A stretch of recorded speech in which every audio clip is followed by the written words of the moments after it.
Hello everyone and welcome to Cat Tales. Today I have one of my favorite stories to share with you. It is a folk tale. Now, folk tales, everyone, are tales that have been handed down and told mostly by word of mouth. Because in the early days when people didn't have books to read, they didn't have television, they didn't have social media, they didn't have anything they could do other than tell the stories. That's how they passed down information. Oftentimes, folk tales had a lesson that they wanted you to learn. So at the end of this story, think about what you think the story is trying to tell you. Folk tales often came from one particular country. I did try to find out where this tale was from. As far as I can tell, the earliest one probably came from England. There are many versions of the tale, and we'll talk about that when I'm done. But right now, I'm going to tell you the story about the little old lady in the vinegar bottle. Once upon a time, there was a little old lady who lived in a house that was very strange. It was tall and it was thin, and it had only 2 floors. The bottom floor had a kitchen and a living room area, and then the second floor had her bedroom. And because it was such a tall and thin house, it resembled a vinegar bottle. So everyone in the village called it the vinegar bottle house. Now the little old woman who lived there was very, very happy. She had a very small garden that she tended. And then in the evening, she would sit in her rocking chair with her cat Mumsy on her lap or on the rug in front of her, and she would enjoy the warm fire. So one day, the little old woman decided to go down to the sea to catch a fish for their dinner, which of course she intended to share with Mumsy. So down to the sea they went, and she did indeed catch a fish. And it was the largest fish that she had ever seen. And she said, "Oh, Mumsy, we will enjoy eating this fish." And suddenly the fish said to her, "Oh, please, kind woman, do not eat me." Now this was most unusual to have a fish speaking to her. And so she said, "Are you talking to me, kind fish?" "Oh, yes, dear woman." "Why should I not eat you?" said the little old woman. "I have no dinner." "Well," said the fish, "if you do not eat me, then I shall grant you a wish." "Oh, indeed," said the woman. "That does sound like a wonderful thing. A wish, you said. Well, since I cannot eat you, I will not have any dinner. So I believe my wish would be, I would like an elegant dinner." "Very well," said the fish. "I shall grant your wish." And with that, she tossed him back into the sea, and she and Mumsy went back to their vinegar bottle home. And there on her table was a very elegant meal. And they ate to their heart's content, even an apple tart in the end. And she sat in her rocker, and Mumsy laid on the fire, on the rug in front of the fire, and they had a wonderful evening. Oh, but the next day the little old woman got up, and all she had to show for it was an empty table. And so she said, "Mumsy, I do believe that I would like another elegant meal. Perhaps the fish would grant me another wish." And so back down to the edge of the sea they went, and she said, "Oh, little fish, where are you, little fish?"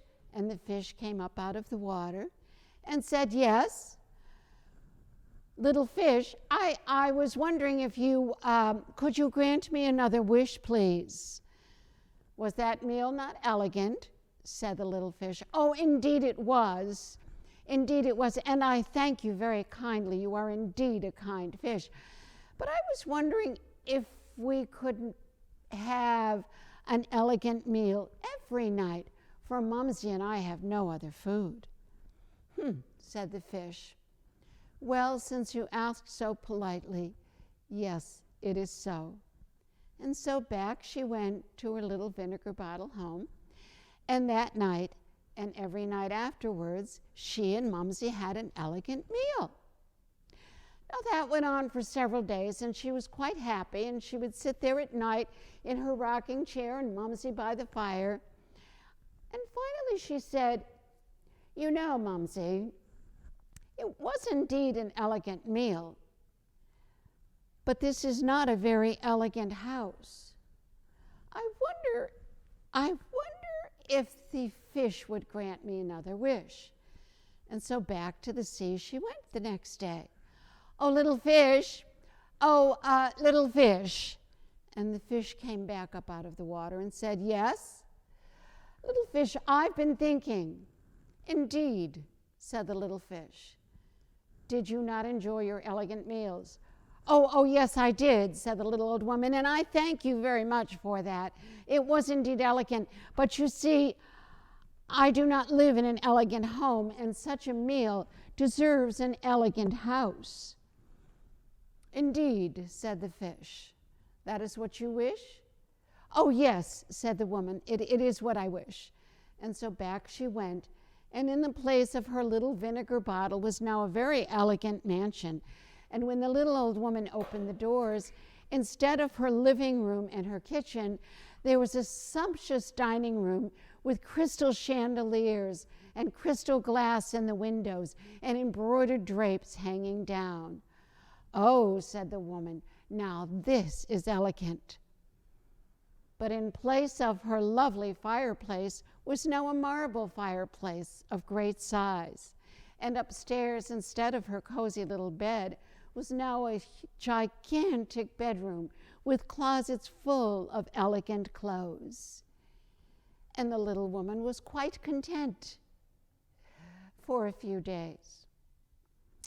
And then she was thinking, but when she looked around, Mumsy was not there. For not having his comfortable fireplace, he had decided to take up residence in a shed outside. Thought the little woman, well, no matter. I should think that I need something else. And so she walked down to the sea, and now she said, "Little fish, oh, little fish, where are you?" And the little fish rose up quietly out of the sea and looked at the woman and said, "Yes, little fish, yes, is your mansion not elegant enough?" Yes, it is indeed. But I have been thinking that since I have such an elegant mansion and I have such elegant clothes, and no one knows that, for I am in my home, I now believe I need a large coach and some footmen and coachmen to take me to town so that everyone can see how elegant I truly am, said the little old woman. And the fish thought for a moment and said, "Do you believe that shall make you happy?" "Oh, yes, of course," said the little old woman. And she went back to her home, and now in front of her mansion there was this lovely carriage with footmen and coachmen all dressed in a fancy livery. And so for a few days she rode around in the village with her elegant clothes and her elegant coach, waving to the people in the village. And each night she would go back to her home, and she would sit there and think about how elegant she truly was. But then a few days later she thought, I know what I need. I know what I wish for. And she went back down to the ocean, to the sea and to the ocean, and she said, "Oh, little fish, come here at once, please." And slowly the fish rose out. Only now the ocean had gotten a bit darker, and the sky a bit blacker, and the sun a bit dimmer. "Yes, little fish, I have been thinking that since I am so elegant, and my home is elegant, and everyone in the village knows how elegant I am, that I do believe I deserve to be the queen." "You do?" said the little fish. "Oh, indeed I do. I should be the queen, of course," said the little old woman. And the fish thought for a moment. Very well, return to your home. And she did. And of course, in place of her mansion was now a gigantically impressive palace, more impressive than anything the little woman had ever seen. And there were servants at the door to open the door and bow to her. Long gone, of course, was Mumsy. Long gone was the rocking chair. Long gone was her little fire. And instead, there was cold marble and hard thrones. The woman sat there at night, and she noticed that her chair was not as comfy as her rocking chair, but still, she was now queen, which was the most important thing. Well, almost the most important thing.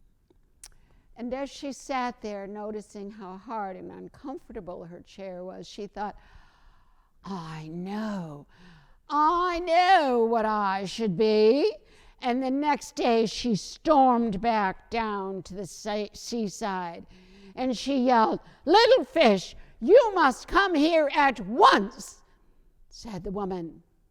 Only now the sea was churning and dark and frothing, and the waves were crashing in the sand, and the sun was gone, and the clouds descended in anger.